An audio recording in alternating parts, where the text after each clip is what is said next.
Chapter 11. Exposing the Frauds. When everyone had left the house, the king asked Mary Jane if she had a spare room or two. She had only one, which she gave the king, but she gave up her own room for the duke and put me in a little attic room. So Mary Jane took us up and showed us the rooms, which were plain but nice. She said that she'd take out her dresses and things so that everyone would have enough space and be real comfortable. When I was finally alone, I got a chance to think about things. Mary Jane and her sisters were real decent folks. I just couldn't live with myself if I let these crooks trick them out of everything they had. On the other hand, if the Duke or the King ever caught me telling the truth, who knows what they might do? It was a difficult situation all around. My old friend Tom Sawyer would have known what to do. He had a great mind for thinking up plans and schemes. This is one time when I really could have used old Tom. So I started to think real hard. There was only one way out. If I could steal the money, I would hide it. Then, after I was gone, I would write Mary Jane a letter and tell her where it was hidden. It was the only way, and I had to do it soon. So I crept downstairs in the dark and began to search the rooms. I went right to the king's room because I knew he wouldn't trust anyone but himself with the gold. It was then ran back across the room and hid behind the door. Mary Jane entered the room. She sat by her poor dead uncle's coffin and cried her heart out. It hurt me to see her without her uncle, without her money too. As soon as she left, I made a decision. I had to tell her everything. I took a candle and walked up to her room. I knocked once and she let me in. Her eyes were all red, but she still looked beautiful. The story just poured out of me. It seemed I just couldn't stop myself. I told her how the king and the duke were just two low-down crooks and how they had learned everything about her and her sisters and the town from that young lad we had picked up in the canoe.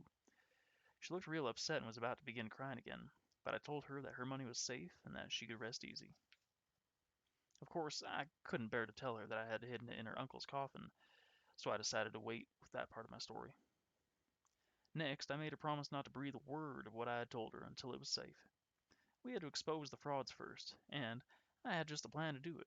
She agreed to remain mum for a little while.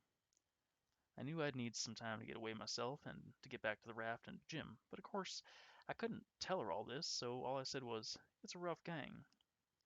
Those two frauds, and I'm involved pretty deep, so I've got to travel with them a while longer. Whether I want to or not, I'd rather not tell you why. You see, there is another person that you don't know who would be in big trouble if we exposed everything right now." Mary Jane had tears in her eyes. She took my hand and thanked me again and again. Well, I got so nervous I started stammering. Then I said goodnight and walked slowly back to my room. First thing in the morning, the front doorbell rang. Next thing I knew, Dr. Robinson was standing there with two nice-looking old gentlemen. The older one started to speak, and right away I could tell that he pronounced things like a real Englishman. Dr. Robertson introduced the two men.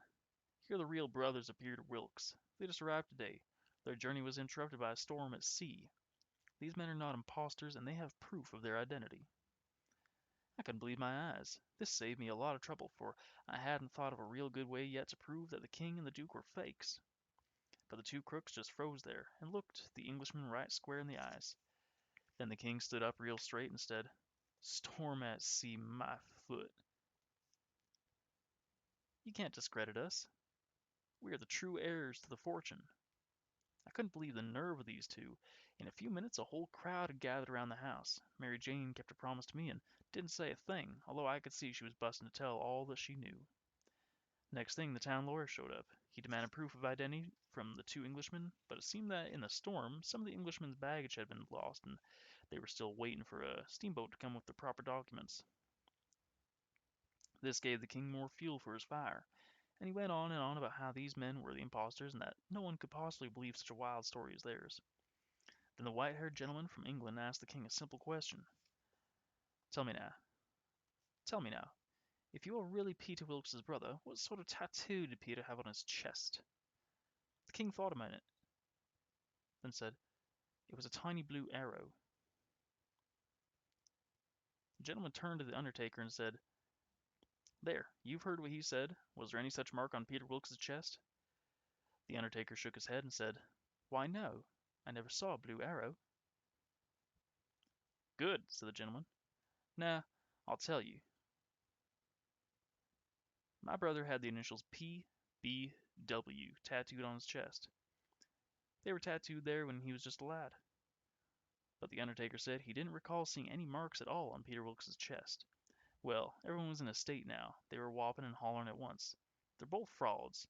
Let's drown 'em all. Let's ride 'em out of this town on a rail." But the lawyer jumped up on the table and yelled, "Gentlemen, hear me out. Just a single word, if you please. There's one sure way to tell who's telling the truth. Let's go inside and open the coffin and take a look." Then I knew it was all over for the king and the duke. I knew the lawyer and Mary Jane would find the money, and she would tell all that I had told her. As the angry crowd surged into the house, I saw my chance and lit out the back door. I had the road to myself, and I fairly flew towards the shore. I grabbed the first boat I could find and set out for the raft. It was beginning to storm now, and a flashlight revealed the raft. I was so happy at the sight of it that I could barely hold back the tears. "Jim! Jim!" I cried. "We're free of them! Come on out!"